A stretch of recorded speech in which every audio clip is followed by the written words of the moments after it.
Hello everyone, welcome to my channel. Thank you for spending your time with me today. ഇന്ന് ഞാൻ ഉണ്ടാക്കാൻ പോകുന്ന dish ഒരു Korean style beef rice ബോളാണ്. അതിൻ്റെ പേരാണ് ബിബിംബാപ്പ്. അപ്പോൾ എല്ലാവർക്കും സന്തോഷം നിറഞ്ഞൊരു ശുഭദിനം ആശംസിച്ചുകൊണ്ട് നമുക്ക് നമ്മുടെ വീഡിയോയിലോട്ട് പോകാം. ഞാനൊരു ബോളിലേക്ക് ഗോചുചാങ് പേസ്റ്റ് ആഡ് ചെയ്യുവാണ്. ഇതൊരു ഫെർമെൻറ്റഡ് ചില്ലി പേസ്റ്റാണ്. 2 ടേബിൾ സ്പൂൺ നമുക്ക് ആഡ് ചെയ്യാം. പിന്നെ കുറച്ച് മെറിൻ ആഡ് ചെയ്യാം. മെറിൻ ഒരു ജാപ്പനീസ് വൈറ്റ് വൈനാണ്, കുറച്ച് സ്വീറ്റാണത്. അല്ലെങ്കിൽ കുറച്ച് സോയ് സോസ്, പിന്നെ സെസമേ സീഡ്, ഒരൽപ്പം ഷുഗർ, ഇത്രയും ചേർത്തിട്ട് നമുക്ക് നല്ലതായിട്ട് മിക്സ് ചെയ്ത് കൊടുക്കാം. നല്ല ടാങ്കി ആയിട്ടുള്ള സ്പൈസി ടാങ്കി സോസാണിത്. വിനീഗർ കൂടി ആഡ് ചെയ്യാം.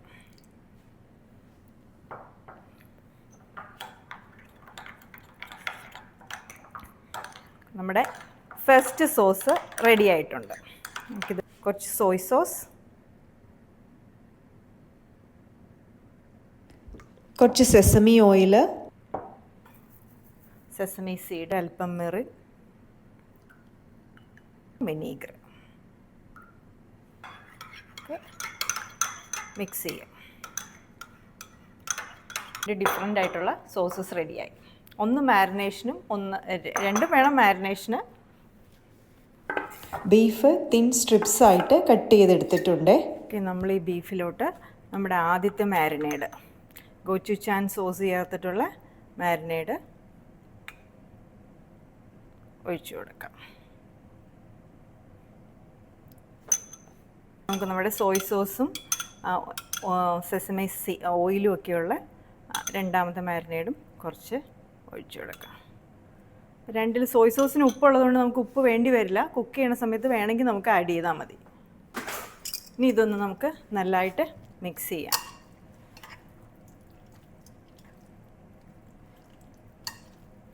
എല്ലാം നല്ലതായിട്ടൊന്ന് വെൽ കോട്ട് ചെയ്യട്ടെ കേട്ടോ.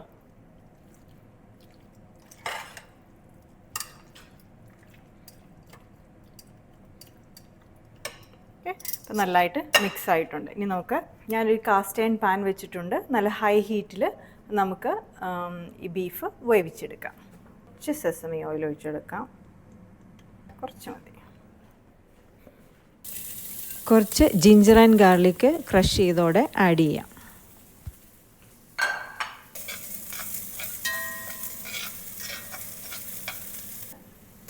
ബീഫ് ആഡ് ചെയ്ത് കൊടുക്കാം.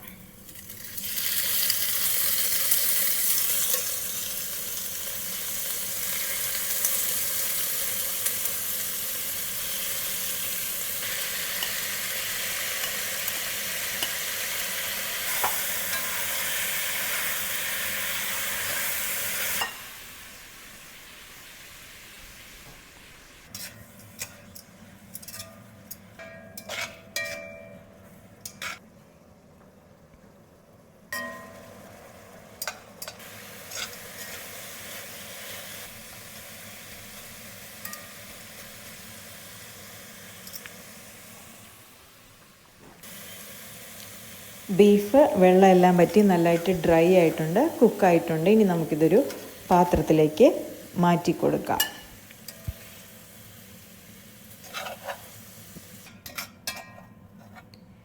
ഇനി നമുക്ക് ഈ സെയിം പാനിലേക്ക് തന്നെ കുറച്ച് മഷ്റൂംസ് ആഡ് ചെയ്യാം.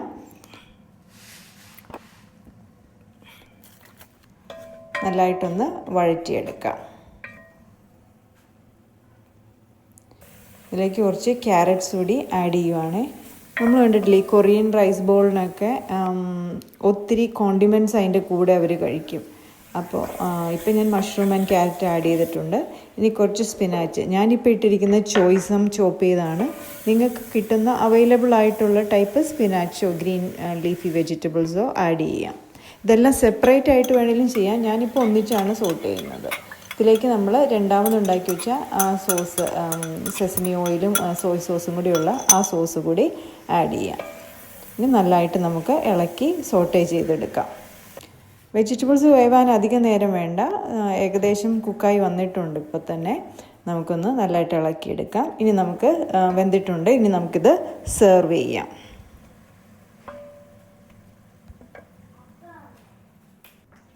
ഞാനിവിടെ 2 ബോളിൽ കുറച്ച് വൈറ്റ് റൈസ് എടുത്തിട്ടുണ്ട്.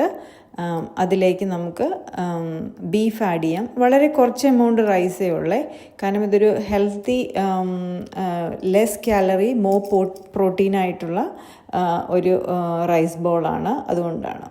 സോ ബീഫ് രണ്ടിലും ആഡ് ചെയ്യുവാണ്. ഇനി നമുക്ക് നമ്മുടെ വെജിറ്റബിൾസ് ആഡ് ചെയ്ത് കൊടുക്കാം. ഇത് സൈഡിലേക്ക് ഇങ്ങനെ വെച്ച് കൊടുത്താൽ മതിയേ.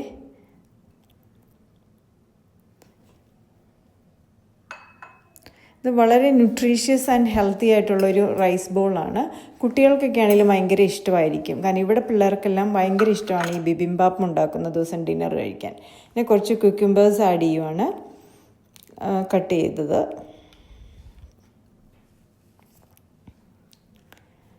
കുറച്ച് സ്പ്രൗട്ട്സോടെ ആഡ് ചെയ്യുവാണേ. ഈ മുളപ്പിച്ച സാധനങ്ങളെല്ലാം ഭയങ്കര ന്യൂട്രീഷ്യസ് ആയിട്ടുള്ള സാധനങ്ങളാണ്. അപ്പം അത് നമ്മുടെ ആരോഗ്യത്തിന് വളരെ നല്ലതാണ്. കുട്ടികൾക്കൊക്കെ ആണെങ്കിൽ അല്ലാതെ വെജിറ്റബിൾ കൊടുക്കുമ്പോൾ കഴിക്കാൻ പാടായിരിക്കും, ഇങ്ങനെയൊക്കെ ആകുമ്പോൾ അവർക്ക് ഇഷ്ടമാവും.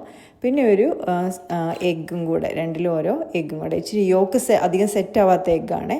പിന്നെ നമ്മുടെ ആദ്യത്തെ സോസും കൂടെ ആഡ് ചെയ്യാം. അപ്പോൾ അതിന് നല്ലൊരു ഫ്ലേവർ ആയിരിക്കും മൊത്തത്തിൽ. ഇത് വളരെ ഹെൽത്തി ആൻഡ് ന്യൂട്രീഷ്യസ് ആയിട്ടുള്ള ഒരു റൈസ് ബോളാണ്. നിങ്ങളും ഉണ്ടാക്കി നോക്കിയിട്ട് എൻജോയ് ചെയ്യണേ. Thank you.